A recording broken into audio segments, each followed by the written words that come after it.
Okay, here is one way to do a deep stretch for your hip flexors.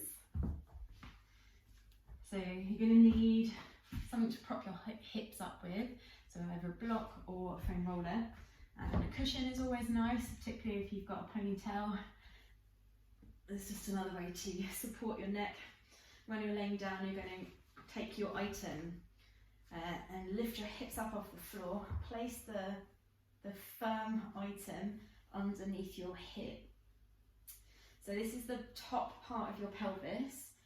You'll know that you've got it in the right position because it won't be, well, when it's not pressing into the lower part of your spine, or when it's not irritating your butt cheeks by pressing into the meaty, fleshy bit of your bum. So it's that mid bit at the top, which is solid, and then it does feel comfortable when you're there. So the same thing, if you've got a foam roller, same position on your hips. You just have to be careful that it doesn't roll out of the way. Then we're going to take one leg, reach it out along the floor, and then draw the other knee in towards the chest and hold. Just checking here your hip position.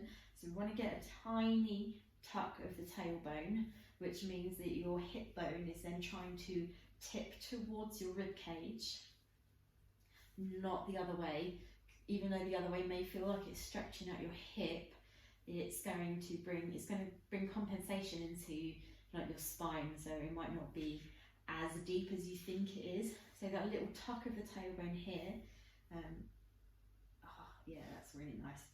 And then we just squeeze this knee in. That helps us to get that little tip up here. You can always place something heavier on the foot as well, just to give that extra resistance, or even do this hanging off the edge of a bed. Once you've found it in a comfortable place, then that's when you stay. You can always set yourself a timer so you know exactly how long you're there for, and then you don't have to constantly worry about how long you've been there for, because that can actually ruin the sensation and ruin your ability to relax into it.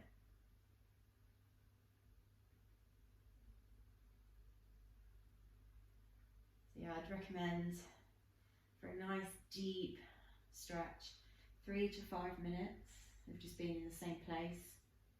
Or if you're going for more repetitions at a lesser time, 3 times 1 minute. As you get closer to the end, you start to increase the stretch by pulling this knee in towards the chest, and then getting the feeling that this leg is then sliding all the way away down to the foot, or as far as possible. As soon as you get that feeling of stretch from the inner part of the hip down to the foot, then you definitely get a deeper sensation. Remember, you should never feel pain. Pain is definitely an indicator to stop.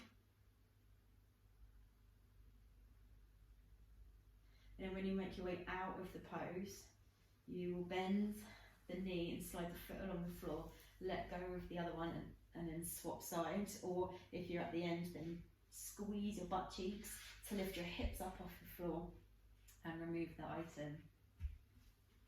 So just make sure that you do it for the same time on each side, roughly, unless one side is particularly tighter than the other, and then that may need a little bit more time.